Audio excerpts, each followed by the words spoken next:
Let's head to Tampa, where expectations were already through the roof when the team signed Tom Brady. Those expectations got even bigger when the Bucs signed Leonard Fournette this week.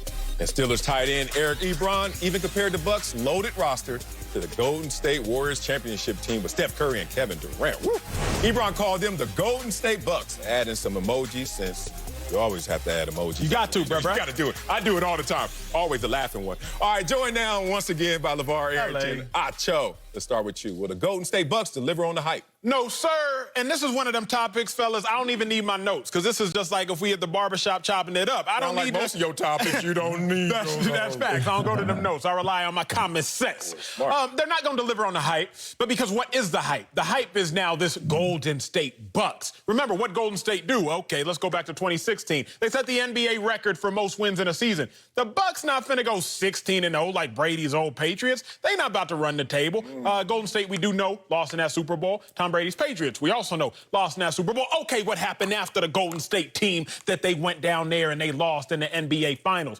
Well, they won back-to-back chips. Tampa, they likely not gonna win back-to-back chips. If I'm taking the field or the Buccaneers, I gotta take the field. The hype is too large. The hype hasn't necessarily outweighed the talent, but here's what we're doing, and y'all track with me. We're banking on three things. Number one, a 43-year-old quarterback. We're also banking on number two, a tight end who didn't play football last year. We're also banking on number three, a head coach who hasn't been to the Super Bowl. Oh, let me add a fourth thing. Again, no notes. I'm just coming off top of my head. We're banking on a running back who a team in the Jacksonville Jaguars released and said, you know what? We have no use for you now. One man's trash is another man's treasure. So I'm not going to down Fournette because I think Fournette is a dog. But we're banking on too many ambiguous and uncertain things. For that reason, while the Bucs will make the playoffs and be legit, the hype will outweigh the accomplishments. Wow.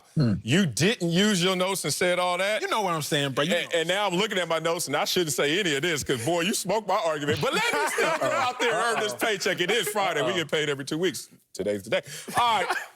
I'm going to make an argument why they are going to live up to the hype, and this is going to be a simple argument. One, you have a fully loaded roster. And I know a lot of our focus on the offensive side, and we can go through that and bore you again, but Acho just did most of that. Let's talk about the defense. Let's talk about the defense that's emerging. Let's talk about in the last 8 weeks of the season, top 5 in takeaways, 3rd in yards allowed. Talking about a defense that's going to actually support the offense. And let's talk about that offense that was 3rd in points, and then they were 3rd also in yardage, but they had Jameis Winston with the turnovers, we all understand, and they also had a rushing attack. The last 3 years, actually, that rushing attack last in the NFL in yards per carry, 3.7. So now they have Fournette, Ronald Jones, and even LaShawn McCoy. They have balance on the offense that was already number 3, and a defense that's emerging to become a top 5 defense potentially this year. Oh. Now, what's going to mix those ingredients and give us a special sauce? You better add some sugar. I wonder what's going to come in. You better add some brown sugar, because I don't know. A lot of sugar. And his name is Tom Brady Sugar. And Tom Brady shows up. And Tom Brady is not just a GOAT. Tom Brady is not just a guy that comes in and is going to be your leader. He's a cultural enforcer. He's a guy who's going to come in and say, this is the right way to do these things. Already working with guys on the team. O.J. Howard talked about how he used to run his routes the wrong way. Tom Brady said, look, stop looking back for the ball. The ball's supposed to meet you, brother. Simple details in which Tom Brady's already helping this offense and helping this entire team's culture and mindset. Will they be the Golden State Warriors? In football terms, they have an opportunity, but we never can make the literal translation from basketball to football. That's where I think you went wrong, Acho.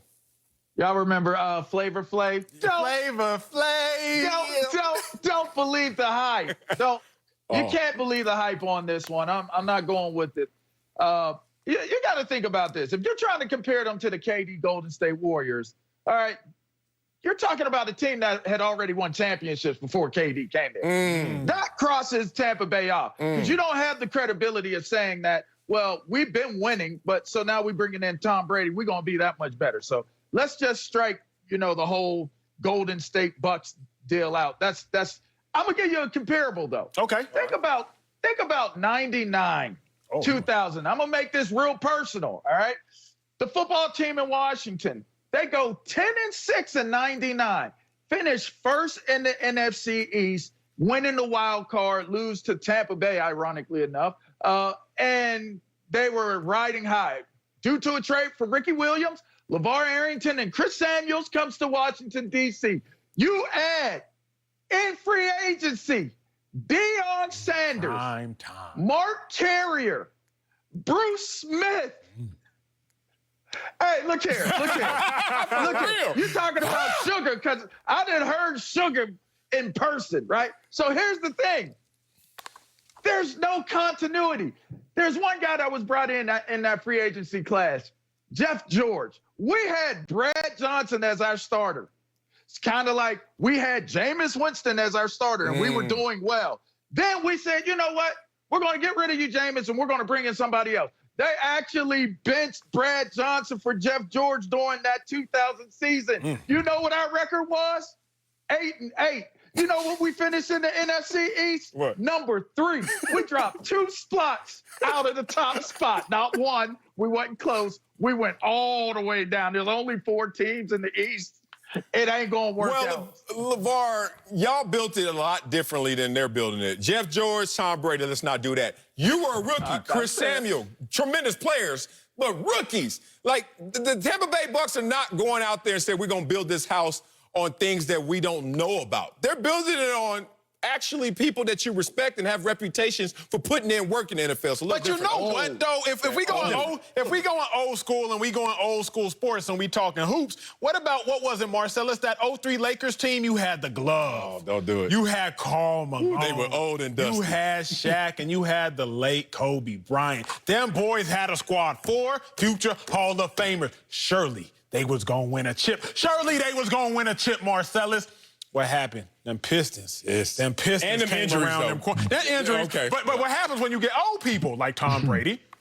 Them injuries start to pile up on you now. Quarterbacks I age was feeling a differently. little sore this morning. You know, Tom and I were in the same draft, so I'm sure he's feeling a few more aches and pains than me right now. You know what? I am going to ride with the Tampa Bay Buccaneers. I know it's not a literal translation, Golden State dynasty. And be real, Golden State didn't win every year with KD and Steph because of injuries as well. So outside of injuries, I see this situation working out fine just for the Tampa Bay Buccaneers. Coming up, the Cowboys need a safety, and Earl Thomas is still floating around there.